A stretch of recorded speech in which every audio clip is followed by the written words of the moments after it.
Hello everyone, I am Julian Morris with the Channel 5 News. In the headlines, the arrival of a new MRI scanner in a few weeks expected to improve the quality of healthcare at the hospital. St. Martin's Primary School secures the top 2 spots, the top 2 winners in the Grade 6 National Assessment, and the Pan American Health Organization commends local efforts to reduce the incidence of cervical cancer. The details coming up.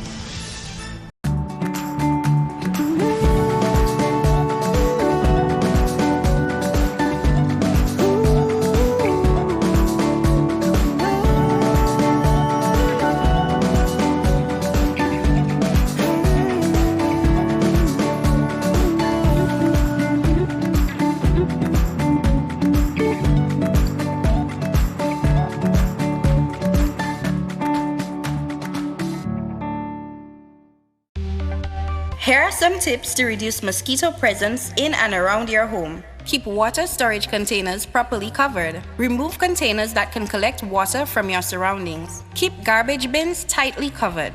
Pick up your litter and remove all tires from your yard. Keep gutters free of leaves and twigs to prevent stagnant water. Prevent Zika, dengue, and chikungunya. Fight the bite. This is a public service announcement from the Dominica Red Cross. This message is supported by Flow. Top performer in this year's Grade 6 National Assessment says she's honored to have done so well. Andrea Louis has a report. Kiara Gadi of St. Martin Primary School placed first out of over 840 students who wrote the exams island-wide. Gadi says she is delighted to have topped the exams. I am very happy. I am very honored to be the person that tops this exams. There's a lot of studying, there's a lot of late nights. Often my mother tried to keep me company, but I often thought it was okay because I believe I could do it myself, but I still don't know I'd be without the support of my parents. I always knew that I could do well. I always knew that I could get a scholarship, but doing this well is a very honorable moment for me. St. Martin Primary School is home to 2 of the top 5 performers this year. Shanae Lawrence rounded up the top 5, placing 5th. Placing in the top 5 was a little surprising to me because I know I had it in me to get a scholarship, but I didn't know I was able to place in the top 5, so that was very surprising to me. I was very excited, full of joy. Preparing for this exam was very hard. I had to stay up late most of the time, studying. I had to work hard. I had to balance my time. And most of the time I had fun. I would like to attend the convent high school. And when I grow up, I would like to be a computer programmer. Elizabeth Sensi, Jane's mother, is very involved in her daughter's exam preparation and is satisfied with the results. Jane is a difficult child. She's naturally bright, but she doesn't have the discipline to sit in her books. So it was really a tough time to get her to settle down. And she's very active.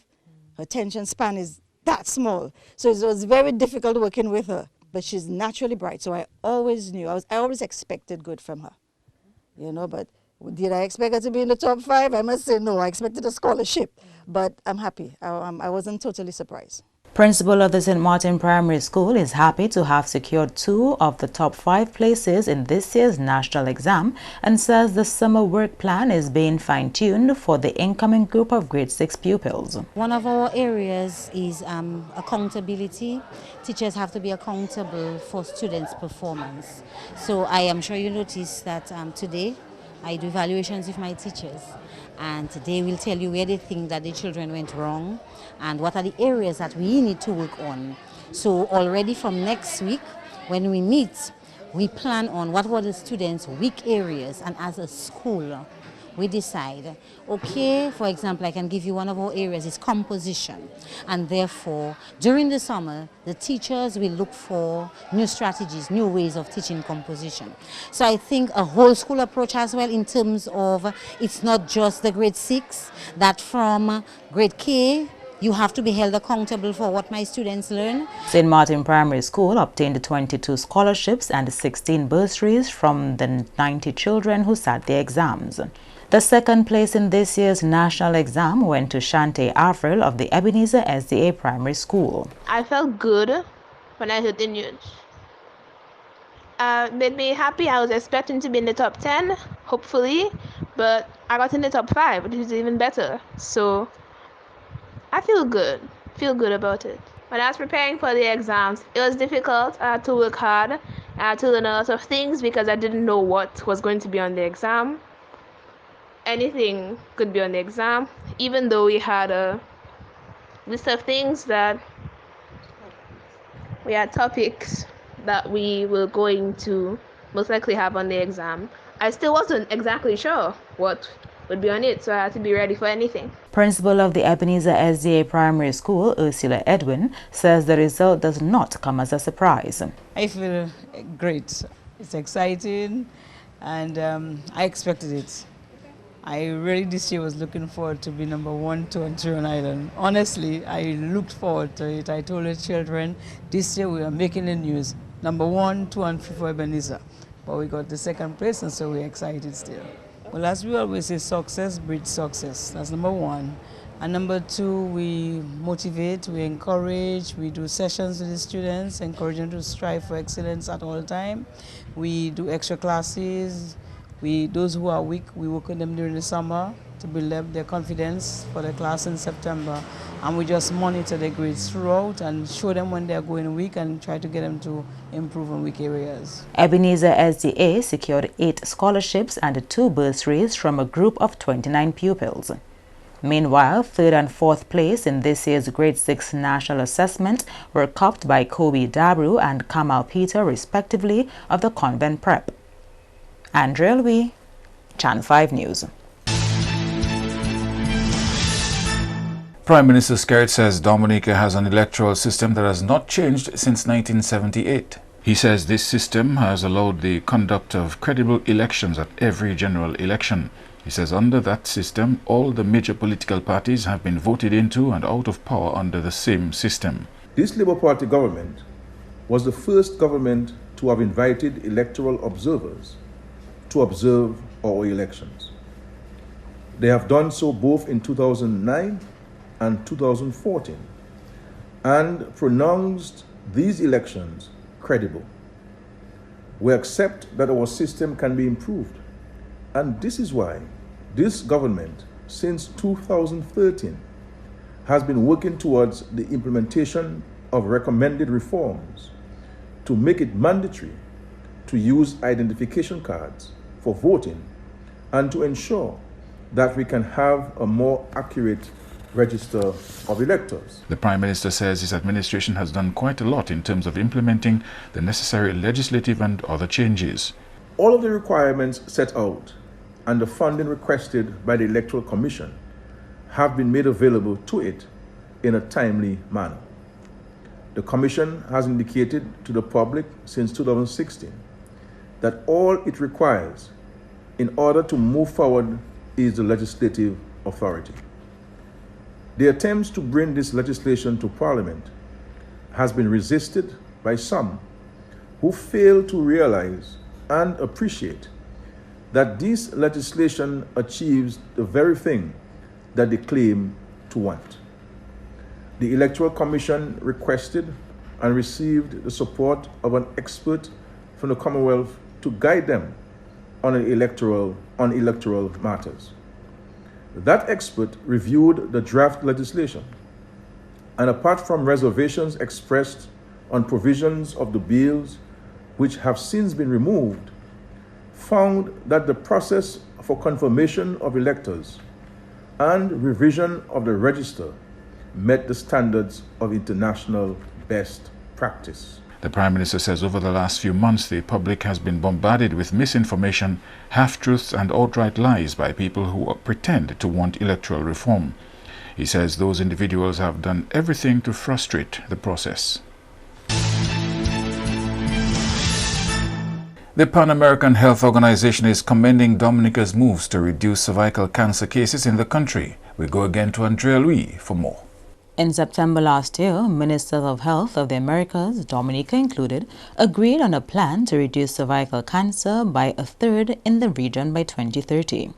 This action also forms part of the United Nations Sustainable Development Goals. Cervical cancer kills more than 34,000 women each year in the Americas and is among the leading cause of cancer death in women in 23 countries of the region.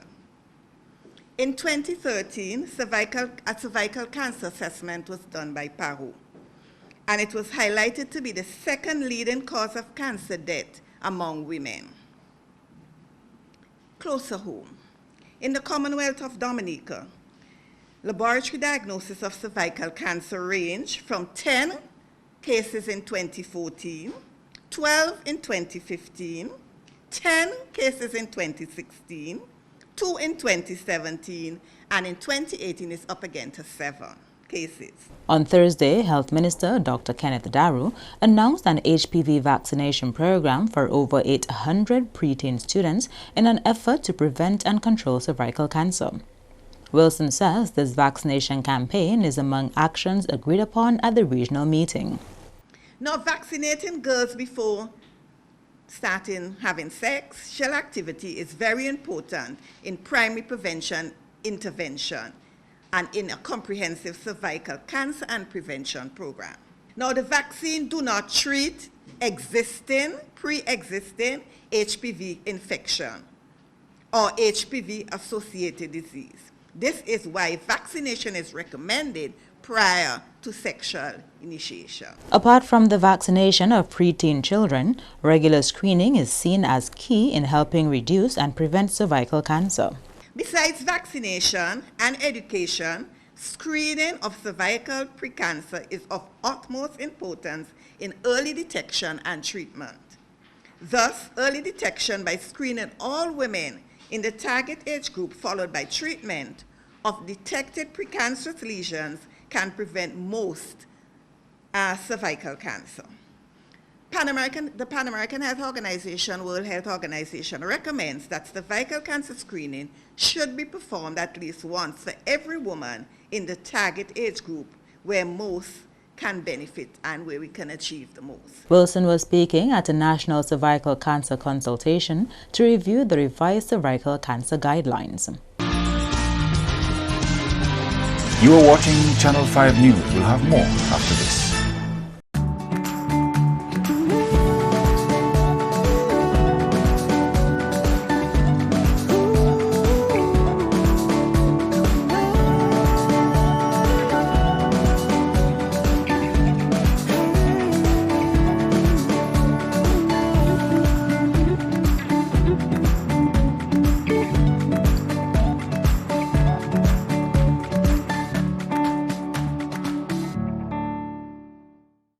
Sim tout partout. Attention si vous êtes homme et bien femme.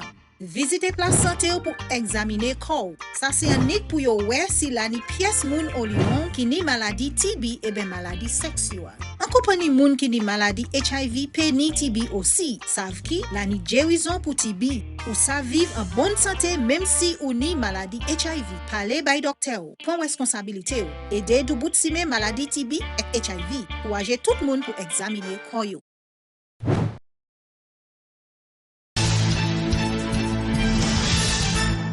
Dominicans to benefit from a new MRI machine at the hospital in a few weeks' time. Minister for Health Honorable Kenneth Daru says the machine is already on island. It will enhance the services offered at the over $100 million EC Dominica-China Friendship Hospital. A state-of-the-art facility with much improved emergency services and state-of-the-art diagnostic imaging and laboratory services.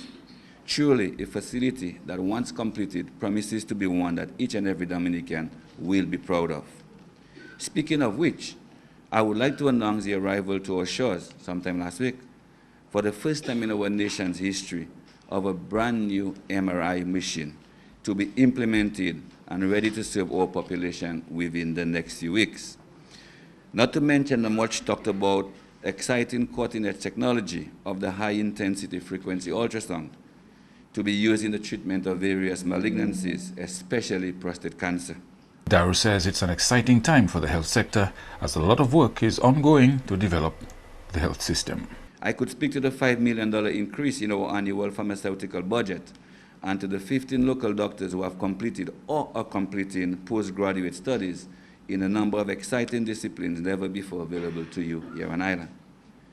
I could speak to a brand new initiative where 12 new modern health centers are to be constructed in various communities around the island. A project which will see facilities constructed in various communities such as Bellevue-Chopin, Soufriere, Newtown, Maho, Corliho, Portsmouth, Anzime, Viecas, Penville, Marigot, Wesley, and Salibia. We have also seen the smarting of the Lapland Health Center under the PAHO Smart Facilities Initiative, soon to be followed by the smarting of Roseau and Grande. And with a number of new homes constructed post-Hurricane Maria, it's anticipated that fewer families will feel the need to evacuate to a designated hurricane shelter this hurricane season. Disaster risk reduction specialist Cecil Chillingford says if individuals do go to shelters, for some it will be for other reasons and not necessarily due to a poorly constructed house. He says this is one of the positive outcomes of the building codes being used in government's housing program and construction generally. With all the new apartment buildings also built by government, it's going to mean that less people will require shelter. So less people will be going out to shelters. This year, because of the anxiety level, what you could see is that a lot of people turning out to shelters because people may be afraid to remain where they are, especially if they are alone. They would want to have some company. One shelter that was not mentioned is the one for the Kalinago territory, which the CDB is looking at supporting. And resilience is no longer just a word which only became more prevalent post-Hurricane Maria, but it can now be seen in government's housing program across the country. That resilience, which has been incorporated into infrastructural projects, could very likely be put to the test should Dominica suffer major storm impact this hurricane season. We saw that with the construction of the West Bridge, which has been marred with all sorts of controversies, that it stood the test of Hurricane Maria. And the houses in Bellevue-Chopin, though they were under construction, not one was impacted. And also we were placing the electrical lines, the telephone lines in underground ducts. So if, God forbid, and we pray that no storm visits us and to be tested like Job and Jonah and Daniel, that the residents on this new housing development in Bellevue-Chopin and all those we are building today will be in a better position to withstand the hurricane. So the homes that we're building in Castle Bruce and in Portsmouth and in Largo and in Lapland and Dalis and Saint-Sauveur and those we'll be building in many parts of the country, these homes are designed and built with the realities that we are faced with. Regional hurricane centers or hurricane shelters are another significant development in government's preparedness strategy. In respect to the regional centers, we have commitment for funding for additional 2 from the European Union. And those will be replicated in many parts. So we will have a center, say in Castle Bruce, for example, in Marigot, in Portsmouth, the larger catchment areas. But in every community center that we'll be building, we will take that into consideration. So, for example, there will be 2 community centers that will be started in the next couple of weeks, one in Viecas and one in Trafalgar. And the designs have taken into consideration the hurricane shelter purpose. So we're building washrooms, showers, a huge kitchen, storage facility, and we'll be able to house about 60 to 80 people there for a continuous period of time. And therefore, there will not have to be any impact on the school, on the functioning of the schools or any other public building.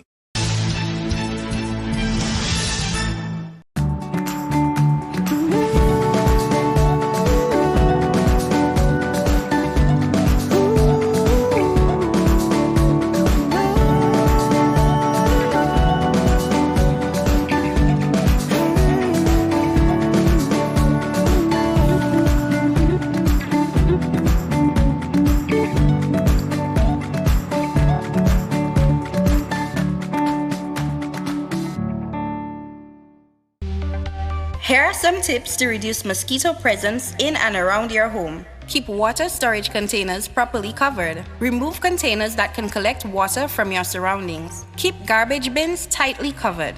Pick up your litter and remove all tires from your yard. Keep gutters free of leaves and twigs to prevent stagnant water. Prevent Zika, dengue, and chikungunya. Fight the bite. This is a public service announcement from the Dominica Red Cross. This message is supported by Flow. To end the news, a look again at the headlines. The arrival of a new MRI scanner in a few weeks expected to improve the quality of healthcare at the hospital. St. Martin's Primary School secures the 2 top winners in the Grade 6 National Assessment, and the Pan American Health Organization commends local efforts to reduce the incidence of cervical cancer. Feel free to contact us at news@marpin2k4.com. You may access our past newscasts on our YouTube channel. On behalf of the production team, I am Julian Morris. Thank you for watching. Have a good weekend.